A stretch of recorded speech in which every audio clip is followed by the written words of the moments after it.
I sit here with my Daily Journal stock, my Berkshire Hathaway stock, my holdings in Lilu's Asian fund, my Costco stock, and of course I'm outperforming everybody.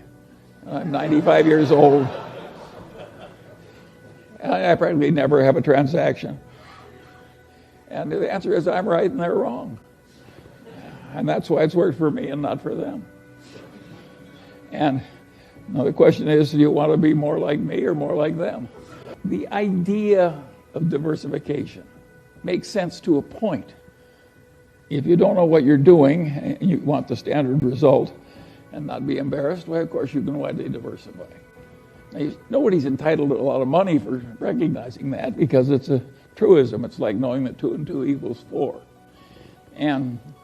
But the investment professionals think they're helping you by arranging a diversification. An idiot could diversify a portfolio, or a computer for that matter. But the whole trick of the game is to have a few times when you know that something is better than average, and invest only where you have that extra knowledge. And then if you get just a few opportunities, that's enough. And what the hell does you care? You own 3 securities and J.P. Morgan Chase owns 100. What's wrong with owning a few securities? Warren always says if you lived in a growing town and you owned stock in 3 of the best enterprises in the town, isn't that diversified enough?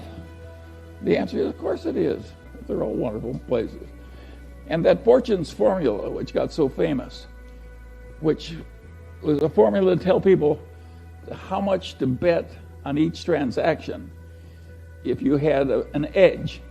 And of course, the bigger your edge, the more close the transaction was to a certain winner, the more you should bet. And of course, there's mathematics behind it. But of course it's true. It's perfectly possible to buy only one thing because the opportunity is so great and such a cinch, or only 2 or 3. So the whole idea of diversification when you're looking for excellence is totally ridiculous. It doesn't work. It gives you an impossible task. What fun is it to do an impossible task over and over again? I find it agony. Who would want to do it? My father had a client. He was a lawyer in Omaha. He had a client whose husband had a little soap company. The guy died and my father sold the soap company. This woman was one of the richest people in town in the middle of the Depression. And what she had was a little soap company in a Vegas mansion in Omaha's best neighborhood. And they sold the soap company. She had a mansion in the best neighborhood and $300,000. But $300,000 in 1930-something was an incredible amount of money.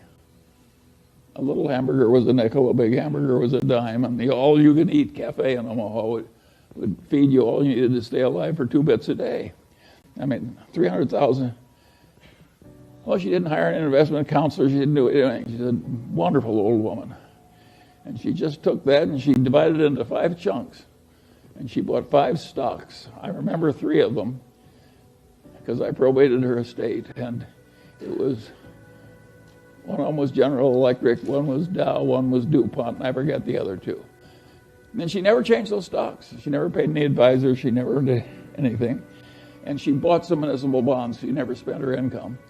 And she bought some municipal bonds from time to time with the income. By the time she died in the 50s, she had $1.5 million. No costs, no expenses. And I said, how did you decide to do that? And she said, well, she said, I thought electricity and chemistry were the coming things. You just chunked it all in and sat on her ass. I always liked that old woman. My kind of a girl. But it's rare, you know. But if you stop to think about it, think of all the expense and palaver that she didn't have to listen to, and all the trouble she avoided, and 0 costs. And of course, what people don't realize, because they're so mathematically illiterate, is if you make 5% and pay 2 of it to your advisors, you're not losing 40% of your future. You're losing 90%. Because over a long period of time, that little difference causes a 90% disadvantage to you. So it's hugely important for somebody who's a long-term holder not to be paying a big annual toll out of the performance. And of course, there are a few big-time advisors now who are using indexation very heavily. And of course, they're prospering mightily. And of course, every time they get somebody, it's just agony for the rest of the investment counseling business. And this is a very serious problem. And I think these people who are used to winning as old-time value investors who are now just quitting the profession, that's a very understandable thing to do. I regard it as more noble than staying in, with, playing along with the denial. It's an interesting problem. Now, you can see I'm not trying to make your morning. I'm just trying to describe things the way they are. Am I comfortable with a non-diversified portfolio? Of course I'm. If you take the Mungers, I care about the Mungers. The Mungers have 3 stocks. We got a block of Berkshire, we got a block of Costco, we have a block of Lilu's fund, and the rest is dribs and drabs. So am I comfortable? Am I securely rich? You're damn right I am. And could other people be just as comfortable as I am if they didn't have a vast portfolio with a lot of names in it, many of whom neither they nor understand or their advisors understand? Of course they'd be better off if they did what I did. And is 3 stocks enough? What are the chances that Costco is going to fail? What are the chances that Berkshire Hathaway is going to fail? What are the chances that Lilu's portfolio in China is going to fail? The chances of any one of those things happening are almost zero. And the chance that all 3 of them are going to fail, of course it's going to. That's one of the good ideas I had when I was young. When I started investing my little piddly savings as a lawyer, I tried to figure out how much diversification I would need if I had a 10% advantage every year over stocks generally. I just worked it out.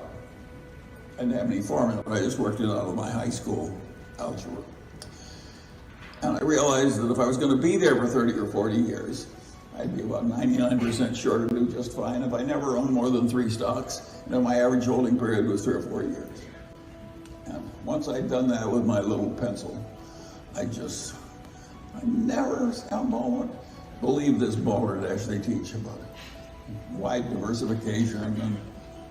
And if you're diversification is a rule who don't know anything. Warren calls them know-nothing investors. If you're a know-nothing investor, of course you should own the average. But if you're not if you're actually capable of figuring out something that'll work better, you're just hurting yourselves for looking for 50 when 3 will suffice. Hell, 1 will suffice if you do it right. 1. If you have 1 cinch, what else do you need in life? And so the whole idea of that the know-something investor needs a lot of diversification. To think that we're paying these professors to teach this crap to our young. And that people think they should be paid by telling us to diversify. Where it's right, it's an idiot decision. And where it's wrong, you shouldn't be teaching what's wrong. So it's what's going on in corporate finance teaching is that people are getting paid for dispensing Balderdash. And since I never believed it, it was a great help to me. It helps if you're out in the market and the other people are believing Balderdash and you know what the hell's going on. It's a big help. But so, of course you don't want a lot. If your Uncle Horace, who has no children, has an immense business which is immensely secure and powerful, and he's going to leave it all to you if you come to work in the business, you don't need any diversification. You don't need any corporate finance professors. You should go to work for Uncle Horace. It's a cinch. You only need 1 cinch. And sometimes the market gives you the equivalent of an Uncle Horace. And when it does, step up to the pie cart with a big pan. Pie carts like that don't come very often. When they do, you have to have the gumption and the determination to seize the opportunity shrewdly. I was lucky. Imagine learning that from your dead great-grandfather at a very young age.